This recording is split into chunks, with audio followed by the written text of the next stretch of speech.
Hey everyone, and welcome to today's Explainer. We often look at history as this series of massive, inevitable global shifts. But today, we're focusing on a moment where absolutely everything hung by a single invisible thread. We are unpacking a super rare, deeply personal reflection made by King Charles III back in 2026. It's about a terrifying event from decades ago that literally almost altered the course of the British monarchy forever. It's a story about nature's unforgiving power, a heartbreaking loss of life, and a memory that, well, it just refuses to fade with time. We're going to explore how one single afternoon changed so many lives. Let's dive into this. A close thing. Just 3 small words, but as we'll see throughout this explainer, they carry an enormous, heavy weight. On August 1st, 2026, the king was up in Scotland, hanging out with the volunteers of the Ascent Mountain Rescue Team. And there, surrounded by people whose literal job is pulling survivors off treacherous peaks, he finally broke a near 40-year silence about one of the most terrifying days of his entire life. He wasn't giving some highly polished, grand royal speech to a stadium. He was just speaking quietly, survivor to rescuer, reflecting on an avalanche that nearly took his life and remembering the friend who didn't make it off that mountain.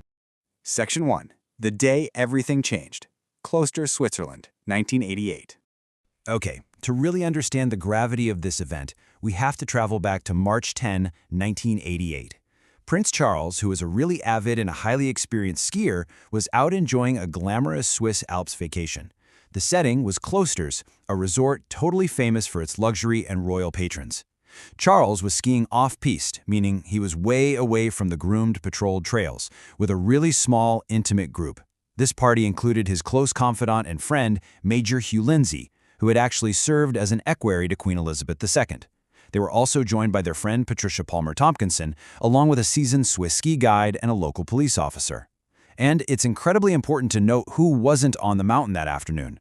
Princess Diana and Sarah Ferguson were on this vacation, but thankfully they had decided to stay behind in the chalet. The sheer unpredictability of the mountains is really what makes this story so chilling. Just how fast can a peaceful, perfect winter day turn into an absolute nightmare? Well, it was a quiet afternoon. The group was navigating pristine powder. And then, at exactly 2:45 p.m., without a single warning sign or a second to prepare, an entire wall of snow just broke loose on the slopes directly above them. The pure force of an avalanche is almost incomprehensible.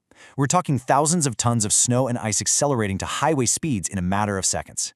As the snow raced down, Charles and a few others barely managed to take rapid evasive action, scrambling to the side to dodge the absolute dead center of the slide. But others in the party? They were completely engulfed.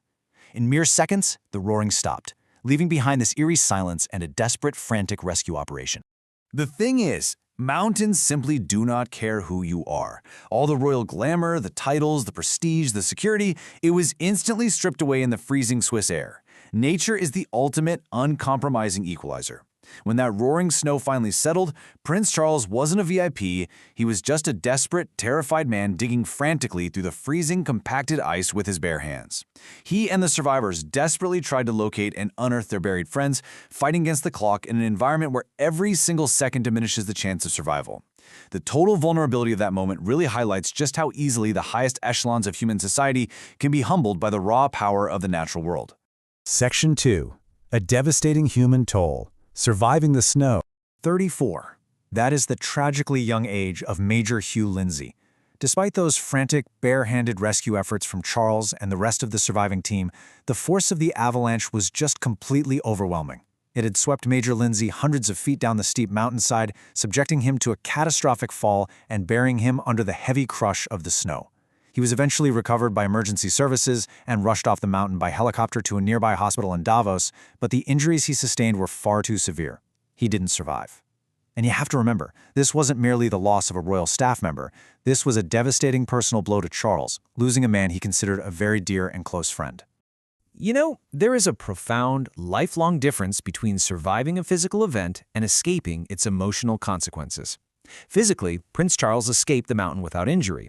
His fellow skier, Patricia Palmer-Tompkinson, was caught in the slide and suffered terrible injuries to her legs, but thankfully, she survived the ordeal. Emotionally, however, the landscape was entirely different. Witness accounts and later reports described Charles as deeply distressed, openly weeping in the aftermath of the tragedy.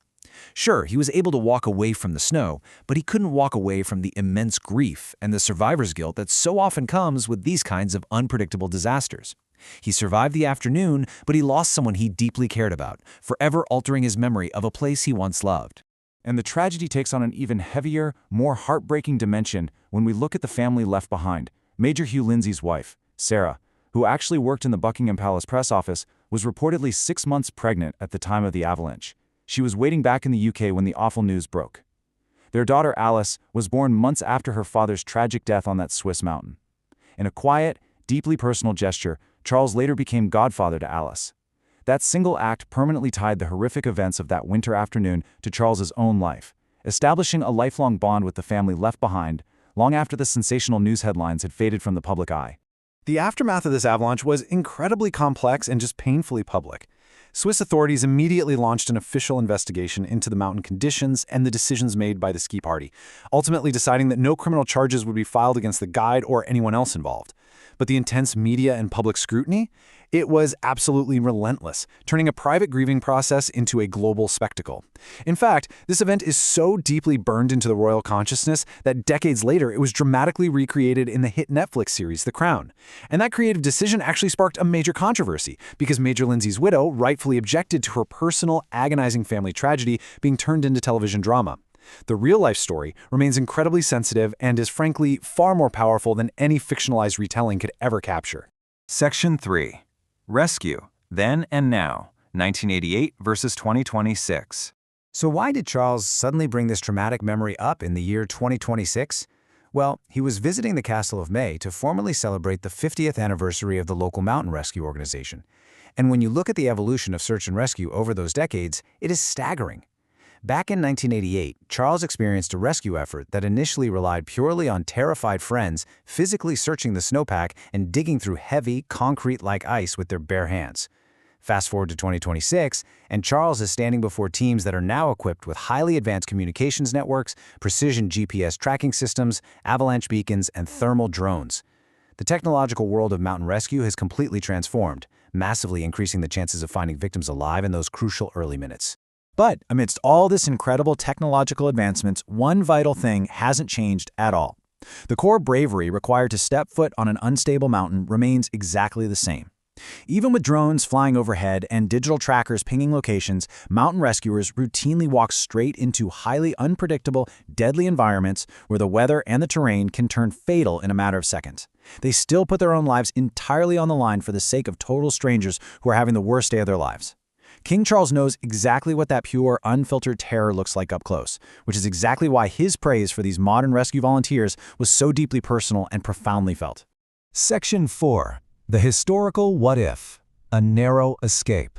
38 years. Take a moment to really think about how much time has passed since that fateful afternoon. Back in 1988, the world was a completely different place. There was no widespread internet. Prince William and Harry were just little kids. Queen Elizabeth II was firmly on the throne, overseeing a vastly different era of the modern world. Now, nearly 4 decades later, the entire geopolitical landscape has transformed, and the prince who was digging frantically in the snow has become the king. Yet, despite almost 40 years of constant change, the terrifying memory of that day remained right there with Charles, quietly waiting for a solemn anniversary and the right audience of rescuers to finally be spoken aloud again. I want you to ask yourself a truly staggering question. What if Charles had been just a few seconds slower to react? What if he hadn't managed to spot the snow breaking in time to take immediate evasive action and escape the main force of the avalanche? We are literally talking about a matter of inches and a matter of seconds, deciding the ultimate fate of a future monarch. In the chaos of a collapsing mountain, survival so often comes down to sheer, blind luck. If his trajectory had been even slightly different, that avalanche could have easily claimed his life alongside Major Lindsay's, completely shifting the axis of modern British history on a random Thursday afternoon in Switzerland. Just consider the massive historical ripple effects if the snow had taken the future king that afternoon. There would be no King Charles III today. The entire line of succession would have completely fractured and reformed on the spot. Prince William, who was only a young boy at the time, would have had his life drastically altered, losing his father and being thrust toward the immense weight of the throne under entirely different, highly traumatic circumstances. The entire modern era of the British monarchy, the current public dynamics, the philanthropic directions Charles took over the decades, the whole shebang would have been rewritten or erased by one patch of unstable snow. It's a sobering reminder of how historical timelines can pivot entirely on random chance. A tragedy, a narrow escape, a memory that never truly disappeared. When King Charles finally called the event a close thing in 2026, he definitely wasn't reading some carefully crafted official palace statement. He was speaking as a human being, a survivor, looking back over 3 long decades at a terrifying moment when his own life nearly ended and his dear friend's life actually did. The emotional weight of those 3 small words is simply staggering once you step back and understand the dense, heartbreaking history behind them. It strips away the crown entirely and leaves behind the very raw, universal human experience of confronting our own mortality and the randomness of nature. So, I'll leave you with this final, provocative thought. How does a violent, near-death experience truly change the internal life and perspective of a future king? And when you look back through the annals of time, it really makes you wonder, how many other massive, global, historical moments hang by a single, invisible thread? How many eras were defined by a few seconds of warning or just a few feet of distance? It is endlessly fascinating to think about. I hope this explainer gave you a clear, deep look into a defining yet rarely discussed moment in royal history. Take a moment to reflect on just how fragile the timeline of history really is.